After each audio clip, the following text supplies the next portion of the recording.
Bonjour les amis, permaculture avec Mickaël, je filme le petit. Bon Mika, cette fois c'est ton potager. Ouais, Donc c'est le mien. ce que je vous disais, alors pour ceux qui sont du 91, bah vous allez, c'est à côté de Chrono Drive. Vous avez Chrono Drive là-bas. Et en gros tout au fond, donc il y a les serres où on était tout à l'heure. Ouais, c'est à 300 mètres, même pas. Voilà, 300 mètres. Et juste devant ces serres, donc vous avez tout un tas de potagers qui sont loués à des particuliers. Il y a encore grave des parcelles à l'eau. Il y a encore voilà, des parcelles. Bah, c'est vrai qu'il faut une motivation quand même à la base pour se lancer. Ouais. Alors, Ma motivation, elle est là. ouais, tout J'en ai simplement. marre de mettre du poison dans leur corps. Ouais. Voilà. Ah, aujourd'hui, il n'y a pas le choix, il faut faire soi-même si on veut avoir quelque chose de correct. C'est Ou ça. trouver bon, des mecs engagés un peu comme Ouais, voilà. Adrien tout à l'heure. Après, voilà, c'est quand même un coup. Alors, voilà, on se met et puis ça fait pas mal d'activités gratuites, tu vois, aussi. Oui, alors, et puis en plus, toi, t'es en appart, t'as pas de jardin. Non. Donc forcément, Donc là, c'est le alors kiff. j'ai pas montré, mais là-bas il y a le barbecue, il y a tout. Ouais. Donc c'est un peu ton second chez toi, vu que t'es Ouais, par c'est ça. obligation obligé d'y venir assez souvent quand même. Ouais, Pas tant que ça. il y a des périodes où il faut venir régulièrement, genre tous les 2-3 jours. Et il y a des périodes où tu viens pas. Ouais, Ça pousse tout seul. Comme on dit, c'est pas en tirant sur l'herbe qu'elle pousse plus vite. ouais, c'est sûr. Donc non, bah il y a des fois on va venir juste pour le kiff d'être là en fait. Oui, puis bon, on se rejoint souvent entre gilets jaunes ici d'ailleurs. Ouais, aussi, ça fait Voilà. une petite réunion où il n'y a pas de flics qui viennent nous embêter. Voilà, et puis en plus, bah, il n'y a rien. Ici, on peut faire du bruit, tout ce Il n'y a qu'on pas veut. les RT. On peut laisser les téléphones dans les voitures pour parler sérieusement. Voilà quoi. Génial. Bon, un petit tour. Ouais. Bah, en gros, l'idée c'est de montrer que Alors, être ouais, en appartement, c'est pas une excuse. Voilà, il y a plein de solutions. Alors là, nous on a loué. Parce que c'est à un moment donné, quand ça m'a pris, moi quand le truc me prend, il faut que je fasse tout de suite. ça vaut combien d'ailleurs à peu près au mois? Alors nous, on s'est mis sur 2 parcelles. Une parcelle, c'est à peu près 30-35 € par mois. Ouais, donc c'est vite rentabilisé en principe. C'est... ouais, ça dépend. Si tu t'y connais déjà un peu et tout, ouais, tu rentabilises très rapidement. Si t'es comme moi, que tu commences et que tu sais pas reconnaître un pissenlit d'une tomate, Ouais. voilà. Donc ça fait 3 ans que t'as Là, le terrain. on démarre, ouais, on démarre la troisième saison estivale là. Donc c'est la troisième fois qu'on tente de faire pousser des légumes d'été et d'automne. Et voilà. Donc le but du jeu, comme on n'habite pas, on est à 15 minutes en voiture quand même. Et puis même si c'était mon propre jardin de ma maison, le but du jeu c'est d'y passer le moins de temps possible. Parce que même si ça m'éclate, j'ai pas envie de passer tout mon temps à ça. J'ai mon boulot, il y a des enfants, il y a des séries à regarder, il y a du cinéma, il y a des loisirs, il y a les potes, il y a la famille, enfin bref, tu vois, Ouais, ouais, comme tout le monde. j'ai plein de loisirs. Et c'est Donc ça à aussi, ceux qui auraient peur de se lancer par manque de temps, ça demande pas tant de temps que ça. Ça demande une motivation forcément. la comme pour motivation, tout. mais c'est tellement kiffant qu'en fait, moi il y a des moments où je suis là et... Ouais, même pour les gosses. Enfin, quand t'es en Ouais, appart, tiens, regarde-le l'autre là-bas. Hop, tout voilà, seul, il fait sa live. il se tape C'est bon, tous je les pense. radis. Ouais. On a cueilli des radis tout à l'heure et voilà, on se les nettoie. Et pourtant au début ça piquait un peu trop. Ouais, Hein. ouais. Et voilà, il se sert. Ouais. Vas-y, bah voilà, il tape le radis. Tu vois, les gamins, pareil, ils apprennent. Et tu vois que c'est dans nos gènes quand même. Hein. Tu les lâches là, dans 3 semaines, quand les fraises elles commencent à rougir, ils se Ah, oui. dispersent. T'as pas le temps de les voir, les fraises elles sont déjà digérées. Laisse tomber. Et donc, ouais, donc après, voilà, nous on a. Moi je voulais faire du potager et je voulais pas y passer toute ma vie. Je voulais pas faire des trucs chiants, tu vois, désherber, tout ça. Et j'y connaissais rien du tout. D'ailleurs, j'en connais un peu plus maintenant, mais j'estime que j'y connais rien encore, mais plus qu'avant. Et donc j'ai cherché, comme tout le monde, hein, j'ai commencé à regarder. Tout le monde disait, ah, tu vas voir, ah, c'est du boulot, il faut enlever les pissenlits, gna gna gna gna gna. Et moi, qui ai toujours aimé la nature, les animaux, tout ça, un des premiers réflexes que j'ai eu, c'est mais j'ai jamais vu une forêt ou une prairie avec des problèmes d'insectes, de pucerons, de limaces, Et il n'y a personne qui désherbe, et quand tu fais une balade dans une prairie sauvage, tu ramasses des mûres, tu ramasses des framboises, Ouais, tu ça ramasses pousse. des pommes, ça pousse tout seul. Qu'est-ce qu'il y a? Tu vois? Les châtaignes, que tous les ans on va ramasser des châtaignes. Qui a cultivé les châtaignes? Personne, ça poussait tout seul, ça s'entretient tout seul. Et il n'y a personne qui va désherber autour ou quoi que ce soit, tu vois. Et c'est là que j'ai commencé en fait, en fouinant, en cherchant des vidéos pour apprendre, parce que je partais de rien. J'avais pas envie d'acheter des bouquins parce que sur les trucs comme ça, je trouve que c'est très compliqué à lire. Et puis t'es là, il pleut, tu vas pas sortir ton bouquin pendant qu'il pleut, regarder machin. Et donc YouTube, hein. Ouais, YouTube, des la plus vidéos. grande encyclopédie du monde. Et là je suis tombé sur des vidéos où ça parlait de permaculture, je savais pas ce que c'était. Et donc la permaculture, alors c'est pas que le potager, parce qu'on entend culture, et du coup on a envie de penser tout de suite agroalimentaire, quoi, agrologie. En fait la permaculture c'est plus une philosophie de vie, où l'idée c'est de comprendre qu'il n'y a pas de chaîne alimentaire, en gros c'est un cycle alimentaire, parce que nous on est la bouffe des bactéries par exemple. Tu vois, et les bactéries, nous on dit c'est le premier maillon de la chaîne alimentaire, mais en fait c'est nous. Ouais. Si tu prends une chaîne, en fait c'est pas une chaîne, c'est un cercle. Et donc l'idée c'est ça, c'est de rester justement dans un cercle alimentaire. Je sais que quand je vais crever, je vais servir de bouffe pour les vers de terre, les bactéries, etc. Et donc tous mes déchets doivent servir à la nature. Oui. Voilà. Donc en gros c'est ça, c'est-à-dire que d'essayer de vivre et de manière à ce que tes déchets soient la bouffe de quelque chose d'autre, d'une D'ailleurs, bestiole du ou coup, d'un depuis animal. que tu compostes ici, tu compostes aussi chez toi? Tu fais au Non, le mieux. compost, je le fais ici. Alors je vais, tiens, j'en ai emmené, j'en ai à composter. Tiens, je vais te montrer comment on fait le meilleur compost de la planète. Mais vraiment, en termes de qualité et de rentabilité, je vais te montrer ce que c'est le meilleur compost de l'univers. Ouais. Ouais. Quand tu m'as fait penser, j'allais l'oublier en plus. Hop. Oui, mais donc chez toi, t'as une petite boîte à compost Bah que ça tu tu vois rapportes ça et c'est la nounou qui me garde le petit, qui me fait des boîtes aussi. ah, bah, voilà. Comme ça. Et donc je te montre comment tu fais un super compost. Parce que il y a des gens qui ont des bacs à compost, des lombricomposteurs, tout ça. C'est bien. Mais quand tu as un jardin, quand tu as du terrain, le mieux. Donc ça tu vois, ça c'est ce qu'il y a. Ça moi je le mets sur mon balcon parce qu'au bout d'un moment ça pue sinon. Ça c'est ce que ma nounou du petit elle nous a donné.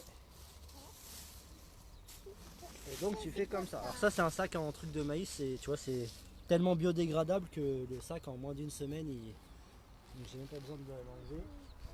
Et donc tu fais comme ça. Tu soulèves la paille.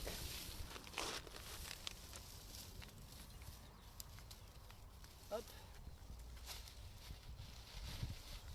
Alors là c'est un sac vraiment biodégradable, hein. Tu vois il a pas une semaine, donc c'est pas les faux trucs biodégradables. Hop. Et là tu fais mais c'est dégueulasse, c'est moche. Eh ben non. Voilà. Et ça, dans un mois, il n'y a plus rien. Et je vais me retrouver avec de la terre hyper enrichie. Ah, un truc, parce que je vois, il y a beaucoup de messages des gens que ça motive de voir en vrai la chose. Ouais.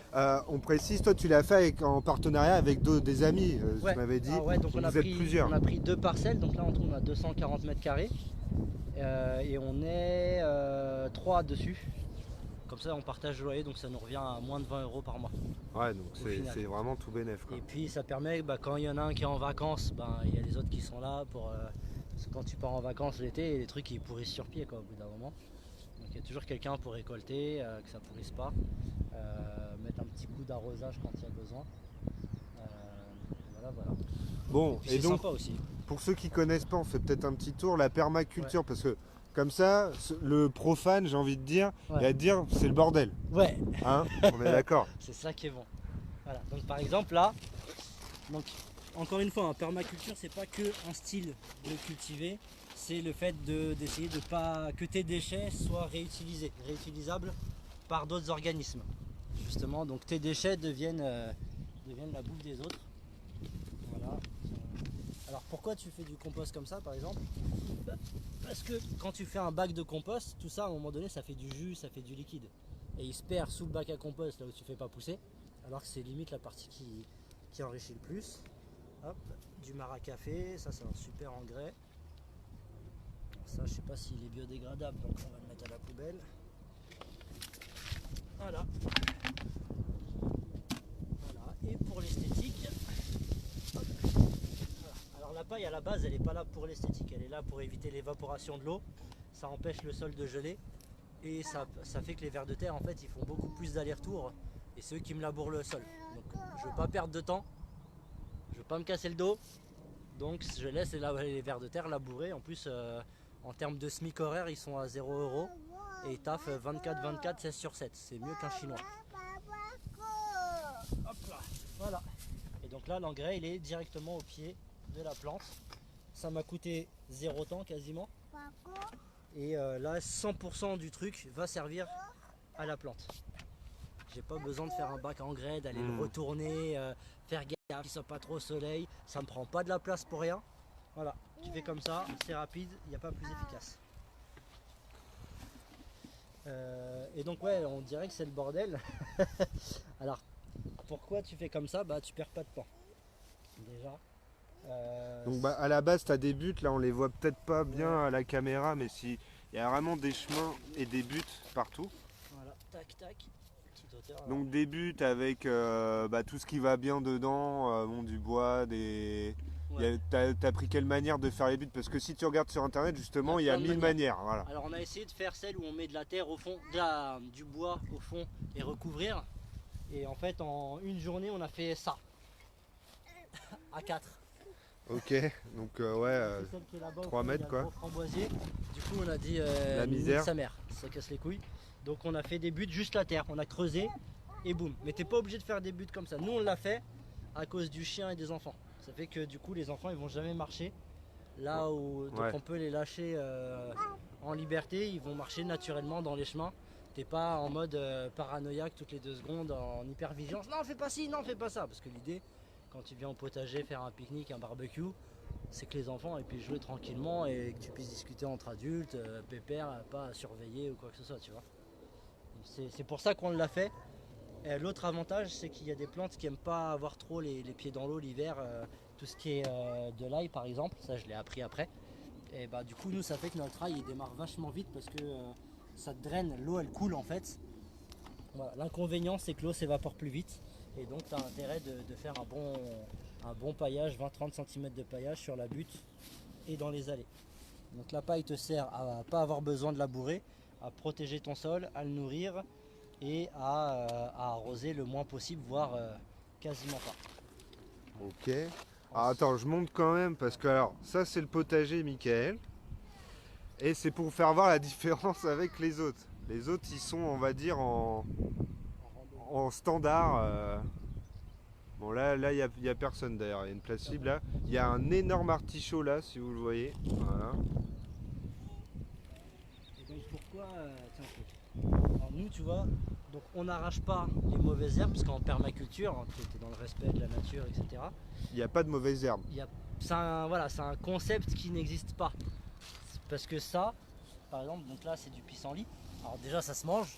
Donc après bon, là t'imagines bien que je vais pas manger tous les pissenlits. Surtout que je suis pas très fan moi. Alors c'est vrai, un de mes potes qui est dessus, lui c'est un lapin, il kiffe ça. Mais voilà, après si tu as des rongeurs, des lapins, tout ça, bah, ça te fait déjà de la bouffe gratuite. Ouais. Donc, tu le vires pas, si tu as un voisin qui a des bestioles comme ça, tu te dis bah, passe au potager, ramasse ça pour ton lapin, pour je sais pas quoi. Et donc en fait, comme c'est une plante qui pousse toute seule sur le terrain, c'est qu'elle s'y plaît. Donc elle y trouve vraiment ce qu'il faut dans la terre. Et si elle est quasiment toute seule à pousser, c'est qu'il manque des choses pour les autres. Et donc tu la laisses. Alors déjà elle me couvre le sol, donc elle empêche le sol de cramer, elle empêche la terre de couler, de faire des coulées de boue et des inondations. Ça maintient ta terre quoi. Ça t'évite d'avoir que de la caillasse après.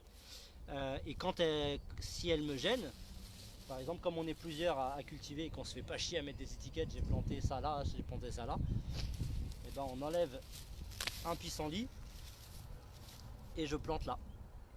D'accord. Comme ça, je sais que personne va replanter dessus parce que bah, quand mon pote il va passer, il va enlever un pissenlit, il va planter là. Ça, c'est notre petite règle à nous. Ok. Et ça c'est de l'engrais. Et un putain d'engrais. Parce qu'il a été cherché très profondément Ouais, des du coup, tu le minéraux, des remets choses comme ça. sous ta paille ou autre. Et du coup, tu peux le mettre soit directement par-dessus. Mais comme il y a de l'eau dedans, moi je veux pas qu'elle s'évapore. Je préfère que l'eau aille. Bah d'ailleurs, quand on l'a déjà fait, c'est impressionnant de voir à quel point le sol absorbe vite la verdure, quoi. C'est ça. Et du coup, ça en plus, ça fait encore de la nourriture pour les vers de terre, donc ça les motive encore plus à faire des allers-retours, à aérer la terre. Alors, il y avait une petite question, on me disait comment tu fais pour l'arrosage. Alors, il y a une partie de la réponse que la paille évite l'évaporation et donc maintient le sol assez humide. Il y a la pluie. La pluie classique. La pluie, on est dans le nord de la France, hein, région parisienne, donc déjà, voilà. Le seul moment où on a vraiment besoin d'arroser, il n'y en a plus, ouais, c'est bien. Oh, il a tout balancé, putain. Le seul moment où on a vraiment besoin d'arroser, c'est quand on sème les graines. Oui, pour être sûr qu'il y ait vachement humide pour que ça ait le temps de germer. Ouais. Mais en gros, c'est de mars à juin, quoi. Et puis l'été, pareil, t'arroses un peu. Parce que quelque part, la finalité de la permaculture, c'est de faire des vraies forêts comestibles. Ouais. C'est ça. Hein. Et Après, donc une forêt, tu ne te poses pas de questions quand tu l'arroses, quoi, non. clairement pas. Non. Mais là, au début, tu es obligé de tricher un peu, oui, on va évidemment. dire. Mais effectivement, si j'avais un plus grand terrain avec des arbres, ce serait autre tout chose. ça, j'arroserais beaucoup moins. Mais déjà, on arrose très très peu. Hein. L'année dernière, pendant la canicule, on n'a pas arrosé. Tu vois. Si, on a arrosé. Sur 3 semaines de canicule, on a dû arroser 2 fois. Ouais, donc comme quoi ça fonctionne, quoi. Mes collègues, ils venaient le matin, tous les matins ou tous les soirs. Il y en a, ils faisaient matin et soir dans les terrains à côté, tu vois. Et ils n'ont pas eu. Oui, parce que la butte, au-delà du paillage au-dessus, elle fait quand même de la rétention d'eau. Non, la butte, tu as plus d'évaporation parce que tu as plus de surface. Ouais. Donc tu as un meilleur drainage, donc ça c'est vachement bien pour l'hiver. Moi, nous, nos trucs sont pas inondés, donc ça fait pas pourrir les racines. Ça, comme du coup, parce que la terre, ça gèle pas en fait. Ouais. La terre ne gèle pas. La terre, elle gèle, c'est l'eau qu'il y a dans la terre qui gèle.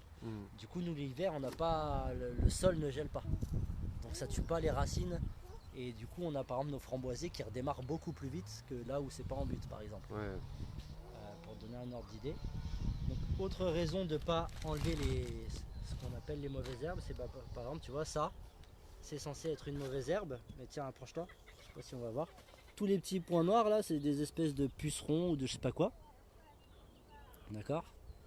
Eh ben, ils adorent cette plante là, qui est une mauvaise herbe. Si je l'arrache, ils vont bouffer quoi mes pucerons à ton avis? Ils vont bouffer mes tomates, mes fraises, mes machins. Voilà. Donc je les tue pas, ils bouffent ça. Donc cette plante là, c'est pas une mauvaise herbe, elle me sert. Ensuite ça fait dans les petits potagers comme ça, malheureusement de temps en temps, tu as des gens qui passent et qui viennent se servir. Tu vois, toi tu te fais chier machin, et les gens ils passent et ils se servent. Et bah la différence avec un potager comme ça, tu vas avoir les fèves là, les patates là. En fait c'est des rayons comme dans les magasins. À droite t'as les tomates, à gauche t'as les artichauts. Ouais, là tout est un peu planqué, quoi. Là moi, bah vas-y, serre-toi. Ouais, si tu sais pas trop où c'est. Si tu sais pas, alors faut bien connaître la tête des plantes. Faut bien connaître, mais le mec qui vient faire voler en pleine nuit avec sa petite lampe frontale, t'imagines bien qu'il a autre chose à foutre que de repérer. Justement, ouais, ça nous amène à comment tu sèmes. Enfin, là tu nous disais donc t'arraches une mauvaise herbe, tu replantes derrière. Ouais. Mais donc sur les buts, tu mets tout ce que tu veux en fait. Ouais. Bon, il y a une certaine, il y a quand même des règles à respecter, pas de mélange à pas faire. Après voilà, ça c'est le truc que j'ai appris moi au fur et à mesure. Mais par exemple, effectivement, tu peux planter super serré, tu vois, du moment que c'est pas les mêmes espèces. Et donc c'est un autre intérêt. Quand tu plantes comme ça, tu fais des lignes de tomates, des lignes de patates, des lignes de machin. Effectivement, tu perds de la surface. Parce qu'il faut que tu laisses une distance minimum. Exactement. Sohan, il faut que tu laisses une distance minimum entre les deux plantes pour pas qu'elles se fassent concurrence. Le problème, c'est que quand il y a deux problèmes à ça, c'est que du coup, tu as de la surface entre les plantes qui ne sert à rien. Deuxième problème, c'est qu'il y en a une qui tombe malade, tout le monde tombe malade. Voilà. Ou il y en a une qui chope un insecte qui les ravage, ils ravagent tout. Parce que les insectes, en fait, ils repèrent leur bouffe à l'odorat. Et donc quand tu as un gros carré de tomates, bah, les insectes ils descendent à 80 bornes à la ronde. Tu vois. Si tu mets un peu comme moi à l'arrache, bah là tu vois il y a des laitues, il y a de la menthe, il y a des radis. A priori là tu vois je viens de comprendre que les radis et la menthe ça fait pas bon ménage. Et les laitues non plus. Bon, bah je savais pas, maintenant je le sais. Par contre la menthe avec les groseilles, les pommiers et les framboisiers, ça se plaît bien, ça se gêne pas en tout cas. J'avais des tomates aussi, les poireaux, pas de problème. Et du coup, ben, mettons l'insecte qui aime bouffer les poireaux, ben, il le trouvera pas parce que l'odeur du poireau, elle est mélangée à l'odeur de la menthe, à l'odeur du pommier, à l'odeur du framboisier, à l'odeur du groseillier. C'est très compliqué pour l'insecte de repérer. Et inversement, celui qui veut bouffer ma menthe, bah, bref, t'as compris. Mhm. Voilà. Alors, j'ai plus trop de batterie. Ouais. On fait un petit tour dans la serre maison. Ouais. Serre en récup. Donc, bah voilà, hein, de la récup, du bois, des fenêtres. Qu'à 90% de récup. Bah, t'as payé que les vis, c'est ça? Les vis et 6 poteaux. Ah ouais, quand même des gros poteaux bien solides. 6 poteaux, mais c'est pas cher. Et les équerres en métal. Ah oui, c'est ce que tu m'avais dit. Ouais. Voilà. Et donc une serre maison. Voilà.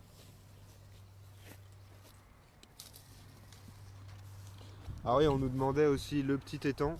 Enfin, le petit Ouais. étang. Bah, tu vois, la bâche de l'étang, c'est de la récup. Tu vois, c'est ça aussi la permaculture. Le déchet Ouais. des uns sert aux autres. Donc c'est pas du recyclage dans le sens. Enfin si, c'est du recyclage. Et donc bah voilà, j'ai mis la bâche, j'ai mis de l'eau. Il y a des algues qui sont arrivées, je sais pas d'où.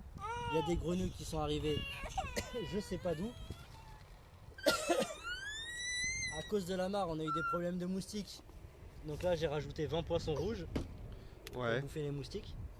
Et c'est plutôt efficace parce que normalement, là, on se fait déjà manger. Donc, ils bouffent les larves de moustiques. Et oui, t'as coincé les doigts. Oui, il arrête de jouer. Et donc, la serre là, attention. Attention ta tête quand tu rentres.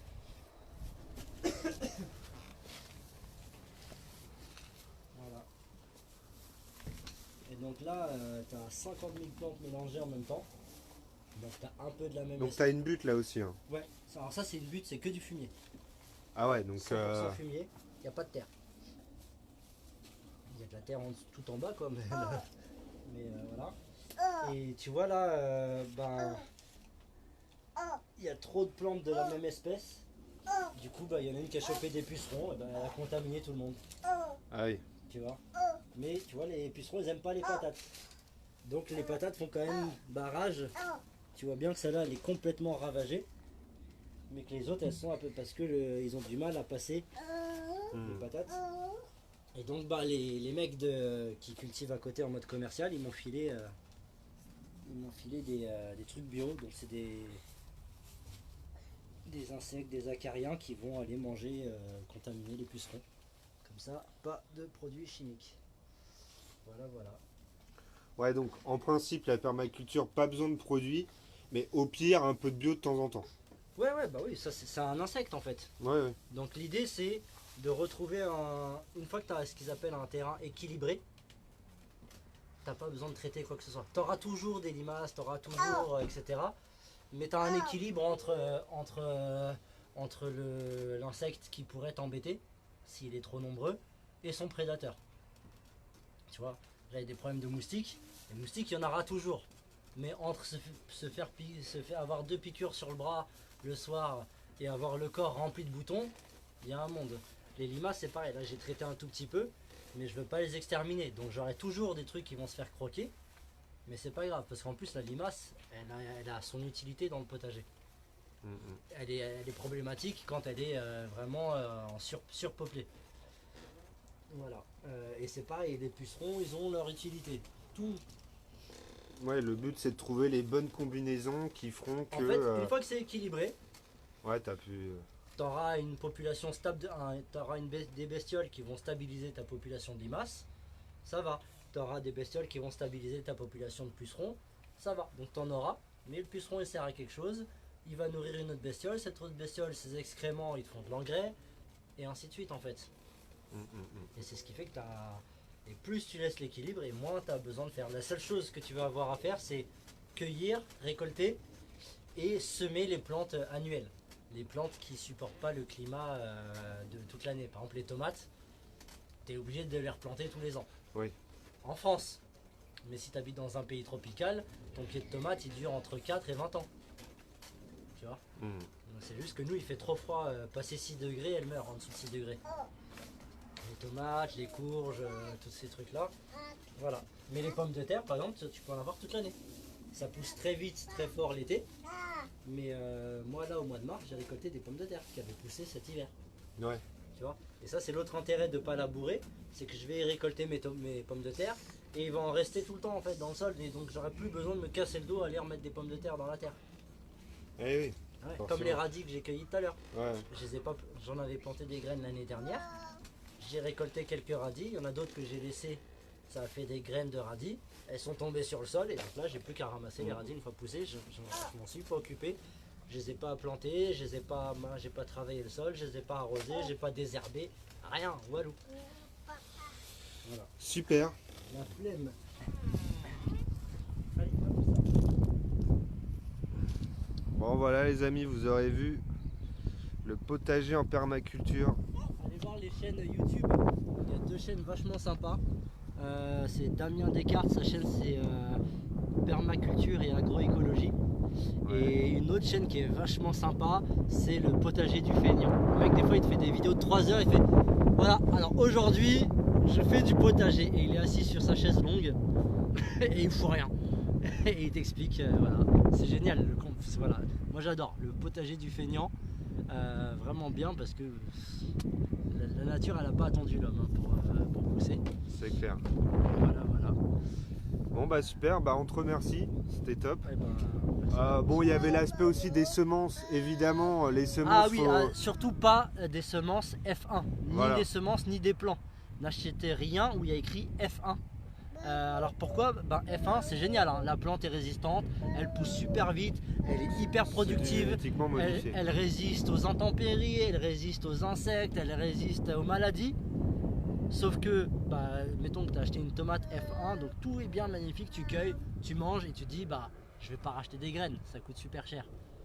Donc les graines de ta tomate, t'es pas con, tu les gardes et tu les plantes l'année prochaine. Et comme de tous les fruits, tous les légumes. Voilà, et elle va repousser, te refaire une belle plante, mais tu auras zéro ou quasiment pas de tomates dedans. C'est des graines en fait, elles sont stériles, dans le sens elle va te donner une plante, mais la plante ne peut plus se reproduire après. Donc n'achetez pas de F1. Et en plus ce qui est chiant c'est que ça va contaminer tes autres plantes qui ne l'étaient pas. Oui. Donc n'achetez jamais du F1. C'est la facilité, ça démarre très vite, c'est très beau. Le tout ce que tu mieux, veux. hein, c'est on avait fait nous un petit échange de graines Voilà, une fois. des échanges de Des graines. échanges de graines, il y a de plus en plus de Voilà. sites ou après des associations comme Cocopelli. Par exemple, tu vois là les tomates, les fraises là, bon là elles sont vertes, mais quand elles sont rouges, je les cueille. Et les petits pépins que tu as à la surface de la peau de la fraise, tu en craches quelques-uns comme ça dans ton potager. Les fraises qui se font grignoter que je peux pas manger, je la laisse pourrir sur pied, elle va me redonner un fraisier. Là, tu vois les fleurs violettes là? Ouais. Ça c'est de la ciboulette. Donc là elles sont montées en fleurs. Ça va se faire polliniser. En plus du coup ça nourrit les abeilles et tout. Ça c'est l'autre avantage de ne pas virer les soi-disant mauvaises herbes. C'est que ça te fait des hôtels à insectes au lieu d'être comme un connard à t'acheter un hôtel à insectes à 200 balles là. Un truc à la con, ou de passer une demi-journée à fabriquer ça comme un connard. Voilà, hôtel à insectes. C'est pas compliqué. Voilà. Bordel de merde. Voilà. Et là pareil, ça fait de la nourriture pour mes insectes, c'est de la ciboulette. Et la fleur va sécher, il y aura des graines dedans. Après je ramasse les graines, je prends des poignées et je sème comme ça. Et ça va me refaire des pieds de ciboulette à droite à gauche, gratos, encore une fois. Où tu laisses le truc se faire tout seul. Ou t'en prends et tu t'échanges des graines de ciboulette parce que t'en as trop. Tu pourrais, avec juste ce pied de ciboulette là, je pourrais semer quasiment tout le potager en ciboulette quoi. C'est ça, c'est ça. Donc t'en prends et puis elle va m'en faire 2-3 fois dans l'année. Et puis j'en ai d'autres pieds. Donc t'en prends et t'en files aux copains, tu les donnes. Ouais, c'est là où tu l'échange fais de l'échange. graines, c'est. Ouais, Il n'y a mais pas d'aspect lucratif, mais c'est le pur, C'est ça. le pur, comment t'échanges dire, ou tu ouais, donnes, voilà, hein, c'est. t'en fous, c'est de la ciboulette. Regarde, avec une fleur déjà. Non, puis on est toujours content de découvrir des nouvelles variétés, des choses. Ouais. Combien il y a de variétés de tomates qu'on n'imagine même pas. C'est ouf. Les tomates, voilà. Bref, le gros message à passer, c'est j'y connais rien. Là, je parle et ceux qui connaissent vraiment rien, ils disent oh putain, il est calé. Non, je vous jure, il y a 2 ans, j'en connaissais moins que celui qui en connaît le moins là derrière l'écran. Vraiment que dalle. J'ai été toujours très calé en animaux, ça incollable. Par contre, en plantes, que dalle. Je savais pas reconnaître un fraisier, d'un framboisier, d'une courge, voilà. Je connaissais que dalle. Et voilà. Et Donc, puis on répétera jamais assez que la vraie révolution elle est là. Hein. ouais, Clairement, si vous faites pousser votre bouffe, vous devenez un maximum autonome. Demain on fera la vraie révolution politique. Mais la révolution est d'abord voilà, dans notre foyer. Essayer de. Voilà. Puis là, comme on disait depuis le début, c'est des parcelles à louer comme ça, on en voit de plus en plus partout. Ouais. Et alors pareil, pour ceux qui disent ouais mais même mettre 30 balles par mois je peux pas, bah déjà vire ton Netflix. Annule ton abonnement à la salle de sport où tu vas jamais. et là, tu as déjà 40 balles par mois. Ouais. Déjà. Mais tu peux garder tout ça. Va voir dans les pavillons autour de chez toi, va voir les personnes âgées. Il y en a qui tueraient pour avoir quelqu'un qui puisse leur entretenir leur terrain. Et donc tu fais de l'échange de procédés. Tu coupes le truc en deux, tu dis bah voilà, moi je vous entretiens votre jardin, je vous fais un potager et on fait moite-moite sur les récoltes. Terminé. T'as le terrain gratos. Il y a plein de moyens de faire. Il y a plein de moyens. Voilà. Même on pense à nos amis de Grigny qui eux ont négocié carrément avec la mairie un potager sauvage au bord d'un lac, au bord du lac de Viry-Grigny. Ouais. Voilà.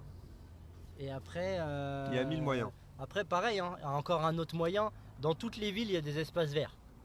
Et moi je me rappelle quand j'étais petit, dans la ville dans laquelle je suis encore, il y avait des cerisiers, il y avait des pommiers, il y avait des poiriers. Tout ça, ils ont viré tout ça, ils ont mis des arbres où il n'y a rien qui se mange dedans. Ouais. Et puis d'ailleurs, tu sais, on voit maintenant des panneaux ville fleurie. Faites ville potagère. Ville potagère, bah oui. Et donc les gens, là, c'est les municipales, faites rentrer ça dans la tête des maires ou présentez-vous. Et les espaces verts, transformez-les en espaces verts nourriciers. Ça coûte pas grand chose, ça coûtera moins cher que de payer des mecs à entretenir les terrains.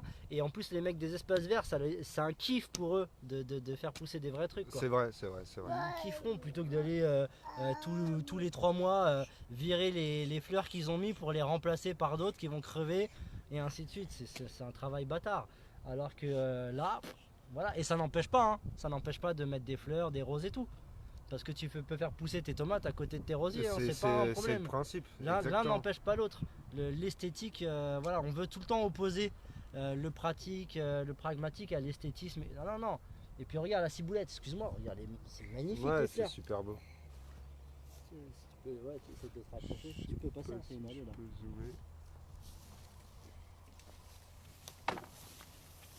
Ah, donc si vous voulez de la fleur. Tu vois ? Bon là elles sont quasiment mortes, mais ça c'était un chou. Ça faisait plein de petites fleurs jaunes. Bon là c'est la dernière, mais elle est déjà quasiment morte, tu vois. Plein de fleurs jaunes, ça te fait des fleurs blanches. Ça fait vraiment des fleurs magnifiques. Regarde les fèves, ça te fait des fleurs blanches avec des traits noirs.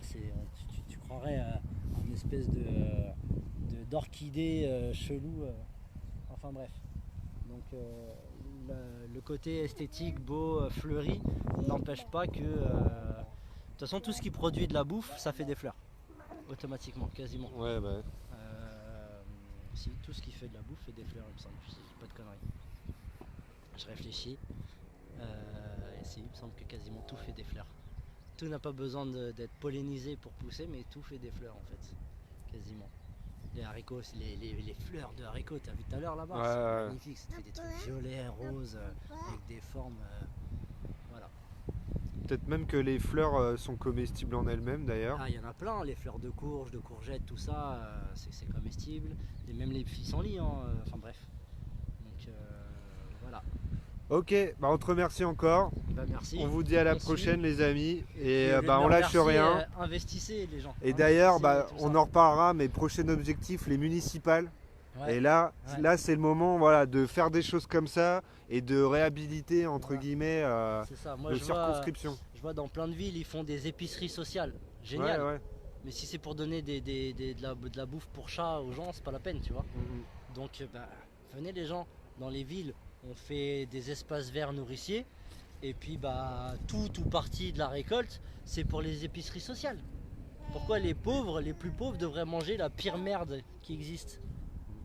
Non, bah voilà. Et en plus, le gars, il y en a qui aiment pas mendier, tu vois ce que je veux dire? Et ben, Non, tu mais lui c'est dis, ça, viens, mais quand ça en devient plus, normal, participe. quand là Tu dans vois tous les parcs où c'est de la pelouse, on fait des jardins, des trucs, Mais ouais, en final on aurait fruits, si les mairies s'organisaient, on aurait fruits et légumes fruits et gratos légumes quoi, gratos. de Et locaux. puis s'il n'y en a pas pour tout le monde, bah tu fais un truc en mode social. Et les gens qui osent pas venir, tu vois, prendre le truc un peu social, bah tu leur donnes de la dignité. Tu dis, bah vas-y, ça t'inquiète, mange, sers-toi. Ouais, mais vas-y, tu vas donner un coup de main. Et donc le mec, il a plus cette impression de mendier, il se sent utile. Tu lui redonnes de la dignité, Et par de la ça on valeur. recréerait un lien Ça social crée du lien d'évidence. social, etc. etc.